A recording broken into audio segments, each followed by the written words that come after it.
নিলয় আলমগীর হাসপাতালে হঠাৎ কি এমন হলো যে সবাই চিন্তায়। বর্তমানে সোশ্যাল মিডিয়ায় ঝড়ের গতিতে ছড়িয়ে পড়েছে এই খবর। জনপ্রিয় অভিনেতা নিলয় আলমগীর নাকি অসুস্থ।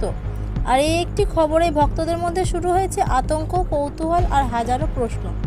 কেউ বলেছেন বড় কোনো সমস্যা হয়েছে, কেউ আবার বলেছেন হঠাৎ করেই নাকি অবস্থা খারাপ হয়ে গেছে। এমনকি অনেকে ধরে নিয়েছেন বিষয়টা খুবই সিরিয়াস, কারণ হঠাৎ করে হাসপাতালে যাওয়ার খবর তো সাধারণ কিছু না।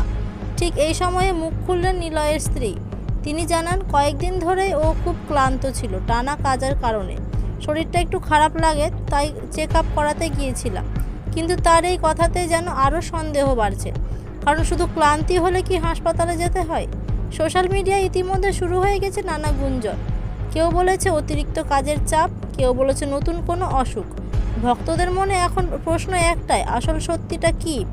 শেষমেশ তিনি পরিষ্কার করে বলেন, আসলে সামনে ঈদ উপলক্ষে নতুন নাটক রিলিজের জন্য টানা শুটিং চলছে।